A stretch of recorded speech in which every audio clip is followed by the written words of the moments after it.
This is the rock Pikmin, one of the strongest and sharpest Pikmin. They do more damage, break crystal walls. I mean, their only downside is that they can't repetitively jump on things. Oh, and then there's winged Pikmin, I guess. Nah, I'm kidding. Winged Pikmin are actually some of the best Pikmin you could have. Is something on a ledge? Oh, I can just use yellow Pikmin. Okay, yeah, but imagine how hard it's going to be to line it up. Just send a winged Pikmin, they can deliver it in seconds. Are they purple Pikmin level? No, not by a long shot, but they're still decent. One of their only downsides is that they can't really do much damage to, enemies. They have lower damage. However, other than that, it's pretty good. Also, rock Pikmin are just completely immune to getting curb stomped, so they're pretty good. How many Pokos does Olimar have? Well, we know Olimar keeps all his Pokos inside the secret safe. Now, the secret safe weighs 85 whole Pikmin, so it is really tough to carry it. Well, let's see if I can use measurements to try and find it. Well, let's find the size of a Poko. Let's assume Olimar puts Pokos right here. So this would be the size of that Poko. So let's measure a bunch of Pokos on it. This comes out to 19 on this side. But since there are 85 sides, let's multiply this by 85. 19 times 85. Alright. Using my incredible mathematics, I was able to tell that was 1,615. So this means they would have been able to clear all their debt if it weren't for one person selling his ship for a mere 100 Pokos. This is the Ice Pikmin, one of the most overpowered creatures in all of Pikmin. It can one-shot enemies, it makes blue Pikmin useless, and most importantly, it freezes enemies. Alright, that's a lot to take in, so I'll give you a couple seconds. Just kidding, there's even more. When an enemy swallows it, it also can freeze. Kind of like how white Pikmin deal poison damage to enemies if they eat them. But it makes sense because the white Pikmin's onion is locked behind one of the hardest challenges in the game, whereas you can get the ice Pikmin's onion right before the post-game. That is not fair. Now listen, when it comes to glow Pikmin, I think I have to explain. I do not like it. Now, I used to be able to think, wow, this Pikmin is still really cool, however, I do think it's one of the worst. And then Shove Stuff made a video trying to debunk me, and saying that red Pikmin is actually the worst, which is not true by a mile. So, ever since that, I just don't really like him anymore. Now listen, he's still an incredible Pikmin, I won't get that wrong. I mean, he's immune to anything, he can fly, he's basically all Pikmin merged into one. But the one question I have to ask, how often are you going to use it? Because if you do like 7 night missions in a row, which is already tedious enough, the max you're going to get is like 15. And you can only use them in caves at night. While glow Pikmin are still incredibly good, it doesn't really match the competition of the other Pikmin. But I can still respect you if you say that that's your favorite type of Pikmin. I mean, he does have a sick design. Did you know that Pikmin can sing? First appearing in Pikmin 2, Pikmin can hum a variety of tunes depending on the squad that they're in. If you have 20 of each Pikmin, they'll sing this melody.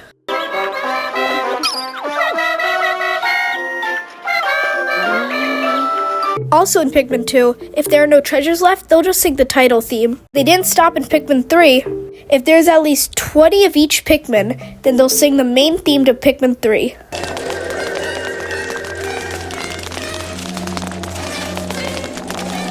Lastly, in Pikmin 4, there's also a couple of themes. If you have at least 20 Pikmin, they'll sing any classic tune from Pikmin 1 and Pikmin 2, except if you just finished in Golf Castle, from that point on, they can sing the Water Wraith theme, which can be terrifying. The Mamuta is such a beautiful entity, so peaceful. All he does is flower your Pikmin. They even consider it the guardian of Pikmin. But with all pros comes a con.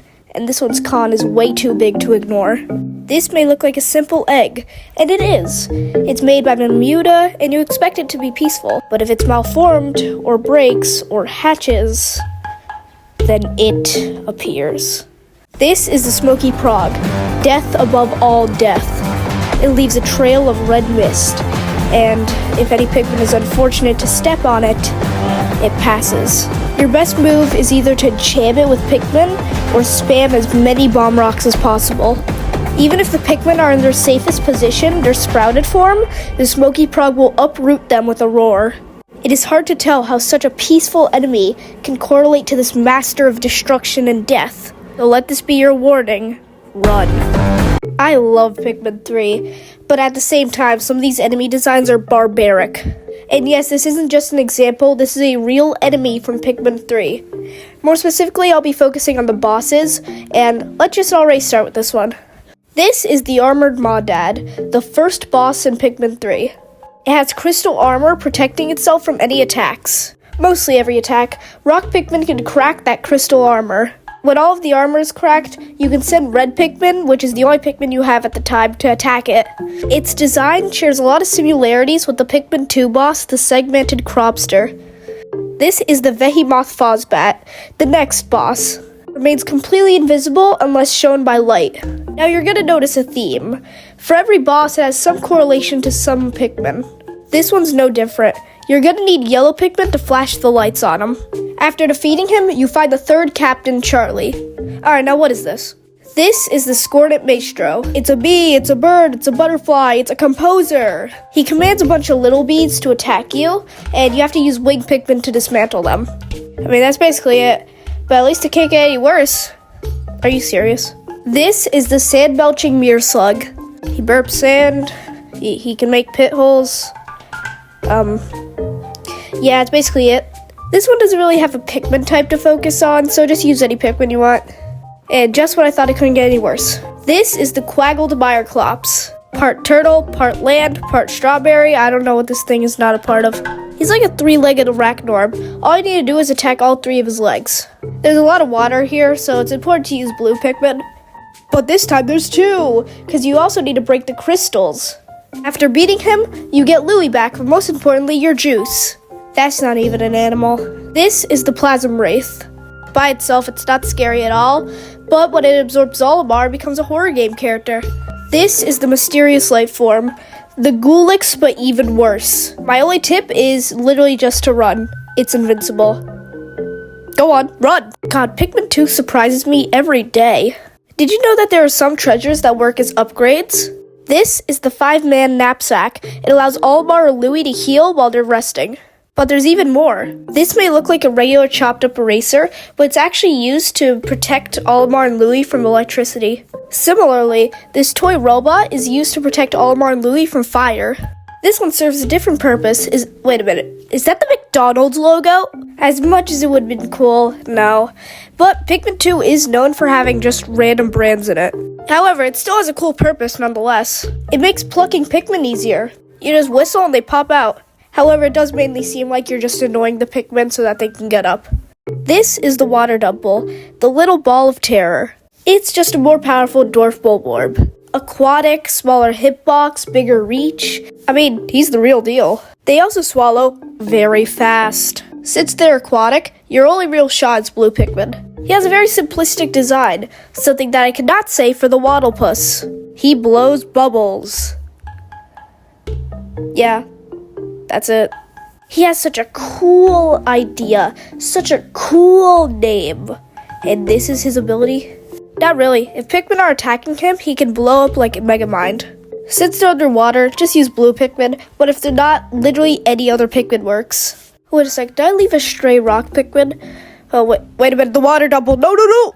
Here's a simple summarization of the entire Pikmin series. While on an expedition, a meteor collides with the SS Dolphin, causing him to land on PNF 404, the planet of the main Pikmin game. Every ship part has been scattered around, and it seems like there's no hope for Olimar, until he finds this weird species called Pikmin. The Pikmin have an innate desire to carry things, so with their help, you're able to recover the engine and other parts. But make sure to do it quick, because at nighttime, you have to go back to your ship, because nighttime predators will appear. When Olimar has all his ship parts, he waves goodbye and blasts off. With this, he has achieved the good ending, for 10 minutes. In Pikmin 2, Olimar comes to the shocking realization of debt. Why? 'Cause of this rascal. This is Olimar's co-worker, Louie, who all he wants to do is eat. He wants to eat so much that when he was tasked to carrying the high-value golden Pick carrots, instead, he ate them all. This causes them to have an insufferable amount of debt, so much so that even if they sold all their things, they would still have 10,100 debt left. Because of the debt, the president asks you to return back to PNF 404 to collect more treasure. After spending days there, you finally get all the treasure and come back safely. Well, Olimar does. Louie stays back. So you have to return back to the planet to retrieve him. Pikmin 3 has these Copatites get food. Then you pick up on the Olimar storyline in Pikmin 4. Surprise, surprise, he crashed again. But this time, the rescue service to get him also crashed. So now you gotta find them and Olimar and all the castaways that are on this planet for some reason. After doing all of that, you finally go back to the rescue corps and leave. And then you return. Turns out Ochi's not feeling well because Moss has infected Ochi with some sort of illness. So now you gotta rescue more Copatites, and then you finally go to the cave that Louie was there all along. Finally, you get some DNA and cure Ochi. And now you have to find every single castaway and all the treasures on this planet. And that's a wrap of Pikmin. You guys seem to like the upgrades video in Pikmin 2, but what if I told you there's also upgrades in Pikmin 3? This time they appear more like armor. Take the Metal Suit Z, for example. It makes you much more tankier. But there's more than just armor. Instead, the dodge whistle works as an ability. It allows you and your Pikmin to dodge attacks. There's even some from Pikmin 2. The Scorch Guard has the same purpose as the Metal Suit Z, which also shares the same name as the Metal Suit C. All it does is prevent fire damage. Now try and guess what the Anti-Electrifier does. Yeah, all it does is prevent electricity damage. These can be really helpful, so tell me in the comments if you want to see a Pikmin 4 video about them. I talked about the man at legs, but there's a reason why I'm going to be recapping him. If you don't know, he's a mechanical arachnoid with a gun. That's it. Why did I bring him up? Because we're going to be talking about whatever this is. This is the Gatling Groink. I mean, it's a cute goldfish with legs. And a gun, and a visor, and armor. Yeah. It's found in the last area of Pikmin 2. It was just the man at legs before the man at legs. It's also insanely powerful. I mean, it has a gun and it's tanky. Pretty powerful if you ask me. It also reminds me how bad it would be to live in the Pikmin world if you were the same size as Olimar. Sometimes they're found in water, so it's important to use blue Pikmin as well. This is the Carinier. You wanna know what? I'm not even gonna care about pronunciations. This is the Cardarig. The Cardarig has a very unique enemy design. It has balloon organs. Oh, and a bomb, I guess. This enemy's entire motto is going boom. It's also incredibly similar to the Gatling Groink. Think about it. Commonly found in caves, usually found in the last area of the game. I mean, even if there's some similarities, there's still similarities. Now this goes as saying, but yellow Pikmin are going to be your best shot because they can jump just as high as them. You can also bait them to dropping bombs. Wait. The last installment of the upgrade series, Pikmin 4. This one easily has the most upgrades. Like, this is actually barbaric. But unlike any other game, you actually have to buy these. Not with Pokos, with raw materials. Found the lab, each one serves a different purpose. The survey drone allows you to look at an area from a bird's eye view. Another Scorch Guard. There are 3 of them now. There's a headlamp that's used for 2 caves.